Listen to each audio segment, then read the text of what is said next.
Hi everyone, this is Hot House, and I'm your host Patrick Howard Brunette. Today we're talking with Kathleen McFall and Clark Hays. Their latest novel is Kitchen Heat, published by Pumpjack Press. Kathleen and Clark, welcome. Hi, Pat. Hi, Patrick. Thanks for having us. Thank you. Thanks for joining. Well, it's great to see you guys. You know, we had such a great time last week at the Portland Book Fest. This was our second year being there, but I believe it was actually the Book Fest second or third year back since the pandemic. So they were virtual for a couple of years. So this was our second year, and yeah, we had a blast. It was just so wonderful. Yeah, you guys have, I think, the most interesting and attractive booth with all of your fun games and tchotchkes and whatnot, and it was a real pleasure for me to be able to join you at that table. So thanks. Sure. Very happy to have you there. Yeah. So tell us about your latest book, Kitchen Heat. I really enjoyed reading it. I felt a little steamy as I was reading it, and I actually I wanted to ask you whether it's or how much of it is autobiographical. I think I like to think all of it is, but tell me about the book. Well, definitely the steamy parts are autobiographical. Well, we say it's very loosely based on our what you call meet cute. We did actually work in a restaurant called Old Wives' Tales, which was part of a Portland institution years ago. Sure. And Rose and Thorn is based on Old Wives' Tales, loosely based on Old Wives' Tales. Old Wives' Tales, for those who are not familiar with it outside of Portland, was just this amazing place back in the 90s. It was this welcoming, safe space for the LGBTQ community. It was a shelter space for women who are facing issues of domestic violence. It was a health food restaurant way ahead of its time. That sort of focus of safety and community really created this amazing space where it was so powerful to us that we wanted to set our latest book there back in the 90s. And the amazing part is it had this incredible salad bar, which is like this way ahead of its time. And the flagship soup was Hungarian mushroom soup, which was this creamy, artery clogging, just delicious soup that people would line up for. And I was a chef there. I probably cooked 10,000 gallons of it. Yeah, that's great. I remember the soup. And I remember Old Wives' Tale, and they really had a deliberate mission to support the community and support the women and the LGBTQ community as well. So it was an amazing space, and we wanted the restaurant to basically be a character in this first book, which is a series that will be set now in the Rose and Thorn from here on out. And I would say, like, just speaking of the book, which we have right here, coincidentally. It's a slow burn romance. It's our first venture into romance books, and we're very pleased with it so far. Yeah, the hero and heroine of the story are very compelling, and I've really found myself rooting for them, and I couldn't help thinking of both of you as I read it, and it even made it more fun. There certainly are aspects of it that are true. I was a waitress at Old Wives' Tales many years ago, and Clark was a chef, and it is, in fact, where we met. I was a single mom at the time, and so aspects of that are true as well. But that's kind of where it stops. The rest of it after that is the fictional component of it. We were interested in exploring the ideas about how two people who are really brokenhearted, which I don't think that we really were at the time, how you come together and trust to love again. And it's that, but it's also, as you know from reading it, funny. It has a lot of offbeat characters. It has a lot of subplots going on, and we intended for it to be really fun, but to hit people authentically as well. Yeah. Well, I think it has a lot of pertinence for today. I mean, as 20-somethings in the 90s, I think every person of that age goes through some kind of transformative, sometimes uncomfortable process. But today, there's so many unknowns. If you're out there trying to find a companion or a date, or you go through the dating scene, I can't imagine today all the complexity out there and uncertainty. It shows how people can actually heal themselves and come together. It's really beautiful. Yeah, I mean, we wanted to So, hit thank we you. wanted to hit the sort of classic tropes in the romance world. You know, this is a friends to lovers, slow burn, as it's called. But we also wanted to do some pretty significant character exploration, which I think deviates a little bit from some of the more traditional approaches to romance. So we're putting our own spin on Yeah. the genre, so to speak. Yeah. So this is the first of a series. Yes. I'm hearing. Yeah, that's Yes. great. We're about Great. halfway through the second one. Oh, congratulations. Good. I Thank can't you. wait.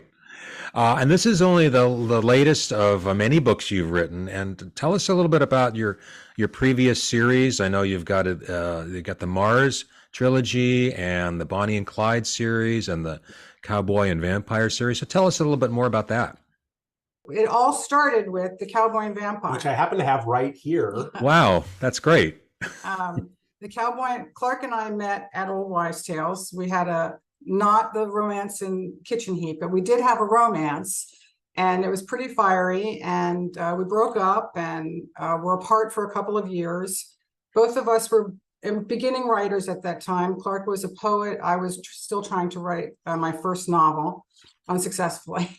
And we decided that the only way that we were going to try to kind of tame our, honestly, the passion between us was to see if we could write a book together. So if we could write a book together, then we figured that we would have what it took to go the distance. And so we wrote The Cowboy and the Vampire, a very unusual romance. And it was based on bringing together our very different backgrounds. Clark is rural from a cowboy culture.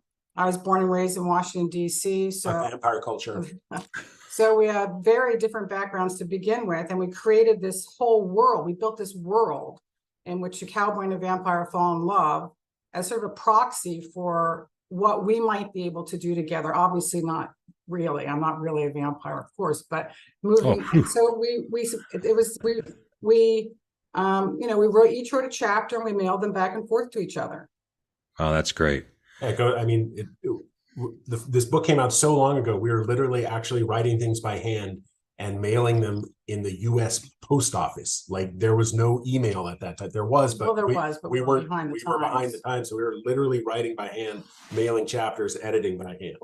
And that book, luckily for us, was published traditionally by Llewellyn, which was a small sort of mid-sized publisher in where were they at again? St. Paul. St. Paul, yeah.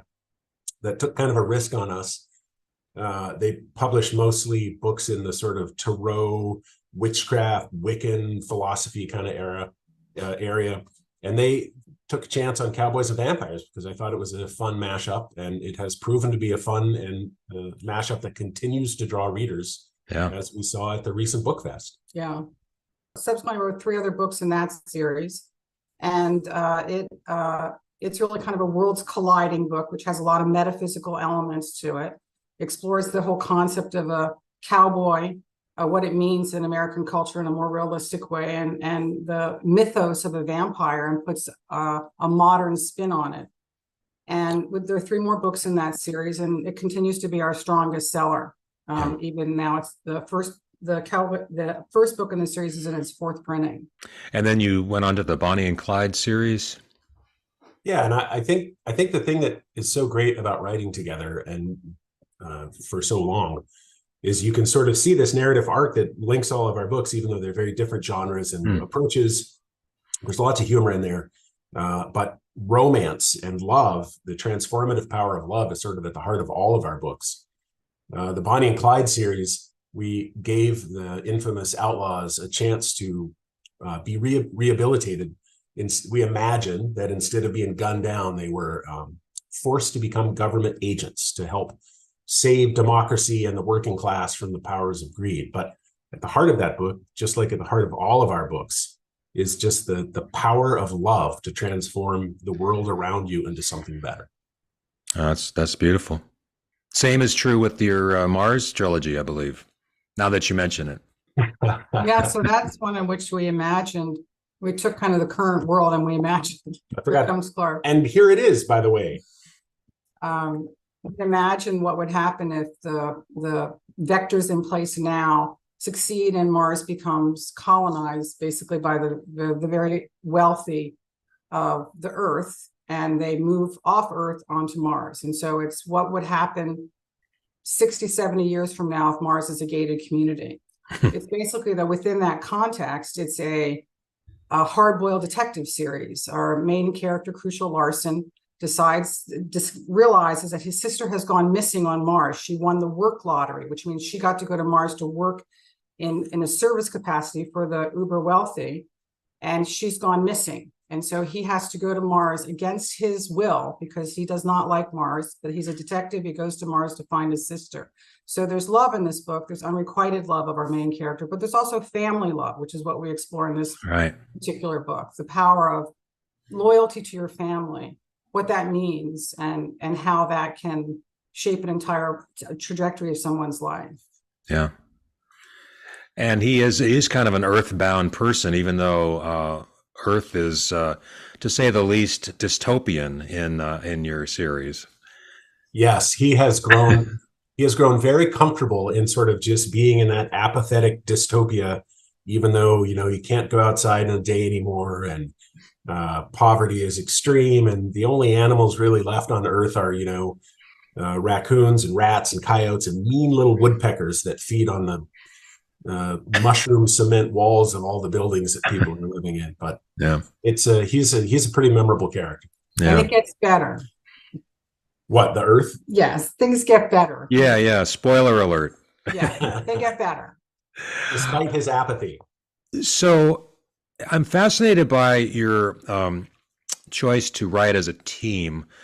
I can't think of another team. I mean, going back to Mutiny on the Bounty that was written by Nordoff and Hall.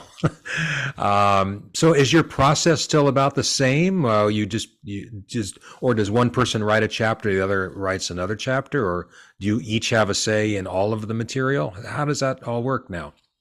Now that you have email. It's all of that. And actually we live together now, so it's a little easier as well. We can talk across the dining room table. Yell upstairs. So it's all of that, really. Basically, we conceive of the plot lines. We create a very rough draft, very rough, chapter by chapter. Mm-hmm. And then each of us just takes a chapter, sequentially throughout, working through the first draft.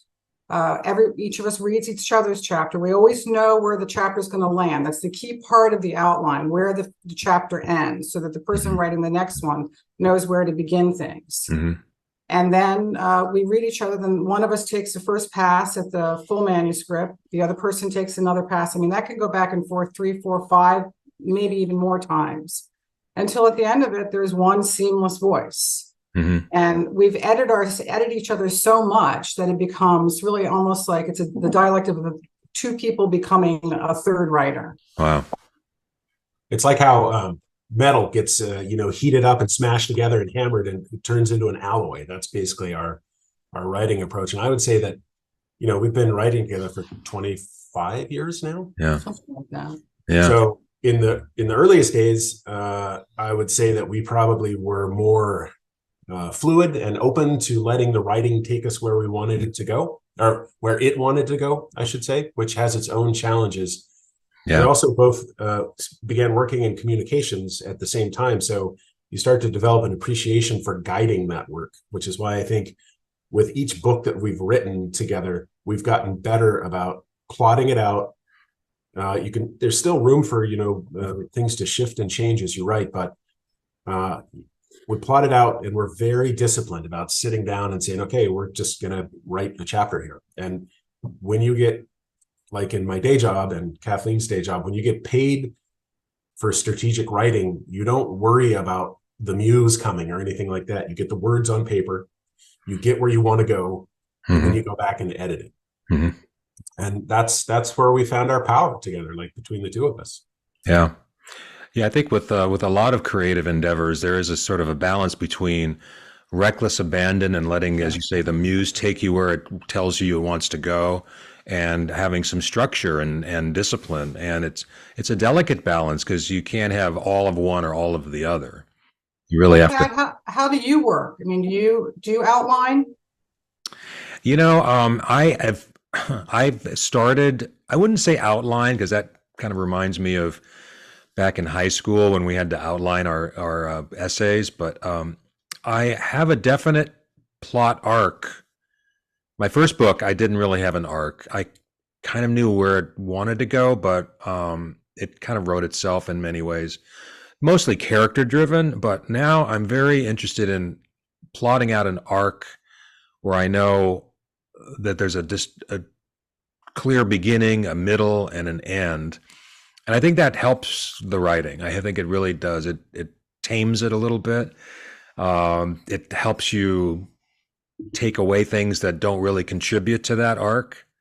I mean, you know, we all want to write and we all want to be recognized and express ourselves, but it really should be at with the mission of getting that piece of art or that piece of work done in a coherent way. So to answer your question, no, I don't outline, but I'm thinking a lot more now about structure than I previously did, which is, I think, helpful. I think, you know, the muse can be fickle, I guess, is what I've come to realize, at least about myself. And the sort of the more rigor you bring to outlining and plotting, it's freeing in a way, because you can focus on parts of the manuscript that are in the future, or you don't have to be as sequential. You're free to sort of you know what the characters are going to be doing at various junctions, and you can work ahead on something if that's where the mood takes you. Yeah. I'll also say this: we live pretty close to Forest Park. We spend a lot of time walking in Forest Park, and that's where we often not only come up with the concepts of the books we're going to write, but sort of work through the trouble we're having, or the plot points that we want to resolve before we sit down and do some writing. So we owe a great deal of gratitude to Forest Park. For sure. Yeah. Well, you do live in a beautiful part of town, in a beautiful city. So congratulations on that. And I can see how that could be very inspiring. So you guys publish your work through Pumpjack Press, which is also you guys. And I'm very interested in the concept, and I think a lot of our viewers will be interested in the idea of independent publishing and the value of that in the modern environment. So talk a little about how Pumpjack Press came about and how it developed, and maybe talk a little bit about independent publishing and what that means to you and to authors. Well, you know, as Clark or one of us mentioned earlier in this conversation, our first book was traditionally published. So we had that experience and we understood what was involved with that in terms of, you know, a print run. We had a book tour. We had all of those things associated with a traditionally published book. And we didn't dislike it. It was a good experience. They were a good publisher.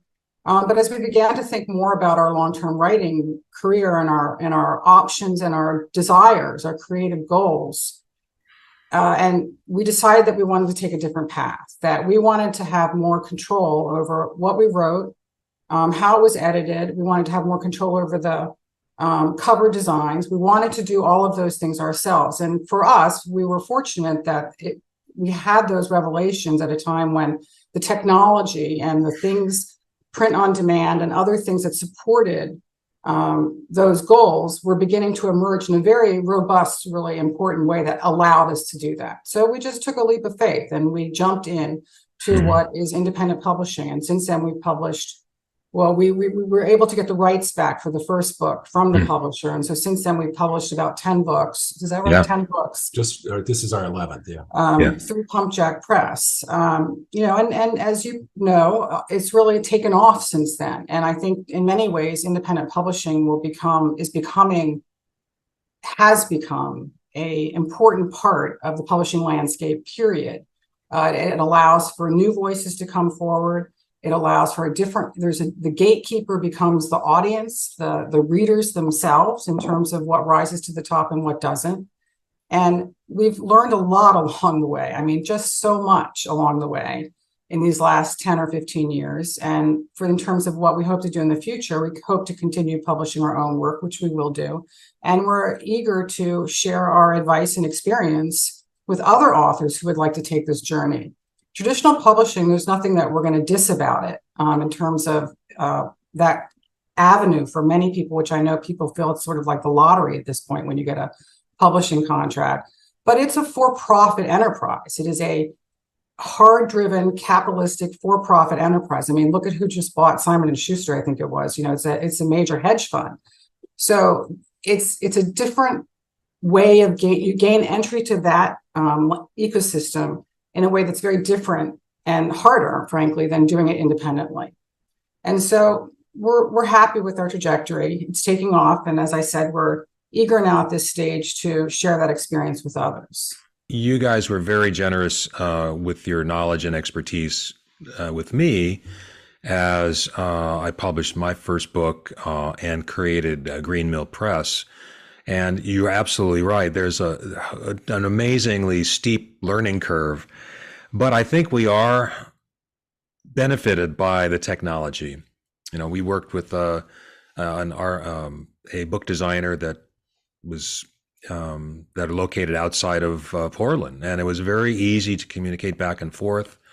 Book design and getting it into the hands of Ingram Spark and getting it on Amazon. All these things are very, very, I wouldn't say they're necessarily always straightforward, but they're very achievable.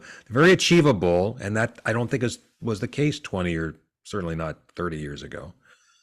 Yeah. I think a key differentiator here, though, and I know that you know this because you went through this yourself with your own publishing journey recently, is quality. I mean, you really have to pay a great deal of attention to quality. Those are the things that a traditional publisher will do your cover, will do your editing, will do the things that that you don't, as the writer yourself, don't do. There's a plus and minus to that. So you have to do it yourself. That gives you more control, but it also you have to be sure that you're paying attention to the quality of the product that you're publishing.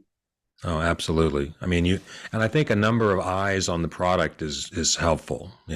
There's, they used to sometimes they'd refer to these as vanity projects, like, oh, look, I got my book out. But sometimes there's choices that were made that weren't necessarily the greatest choices, like the cover design or the font or, attention to detail with regard to typos and that sort of thing. So you're absolutely right. And it does shift the onus back to the independent creator to make sure of that. Balance with I think, the very positive notion of the democratization of publishing. I think it's part of a whole movement in culture where the seat of power is just more distributive versus consolidated, even though there's a lot of effort to continually consolidate power and control. I think there's a balancing force that's I think successfully tries to distribute that amongst a larger number of people.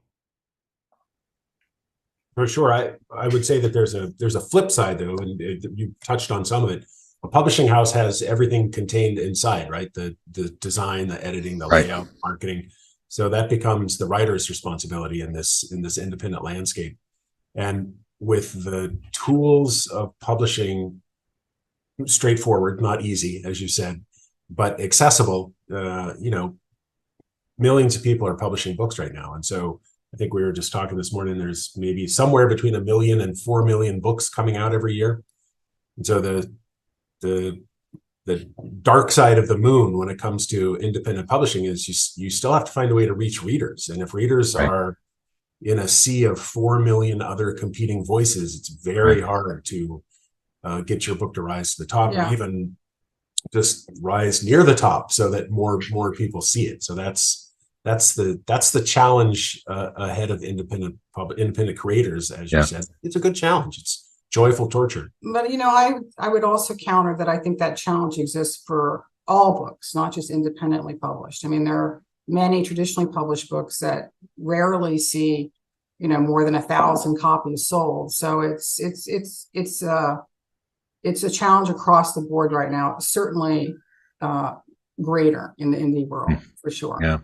With less access to the review structure, media. Yeah. And I think then it becomes a challenge of do you write for the market or an audience, or do you write to be true to your voice? And how do you do both? I mean, I think there's value in getting your work, in front of people's eyes. But if you tilt more and more in that direction, then who are you really, are you just creating product, or are you expressing yourself, your true voice? So it's a challenge. I think that's that's it in a nutshell right there. How do you sort of balance the desire to be an artist and a writer and someone who writes, according to your vision for the world and your books? Yeah. Or is it targeting people who you think might be more inclined to read your books? In which case, your voice has to go through that filter. Yeah. And I'll say, just for the record, I think publishing houses have deeper pockets, right? So in order for independent creators to do the work, you have to fund some of it yourself, and the returns aren't always immediate. And so I know the term privilege gets used a lot, but there's an economic privilege to many people who write, because if you don't have deep enough pockets, you may not be able to take advantage of some of the sources that are going to get your work in front of readers. Yeah, and I think that what Clark is saying is part of what one of the messages we'd like to get out, and Pat, through this podcast, can hope to do that. Is we are available and interested in helping other people, and to share our experience and expertise to anyone who writes to us through the website, or we'd really be pleased to do so. Oh, that's great. I'm sure, Pat, as you have experienced, there's lots of places that will tell you for a fee they can make sure that your book gets reviewed, or in these great marketing things that every day may or may not be successful. And so if you don't have the money to spend on that kind of stuff, it can seem quite daunting, even if you have the greatest work and the greatest writing style and a great cover design and all those sorts of things. It can still be pretty daunting, but it's worth it. It's definitely worth it. And, over time with things, as I said, this, you build out an ecosystem where writers are helping writers, while we're empowering, local copy editors, local artists. We're creating a world in which we're all working together toward a creative end.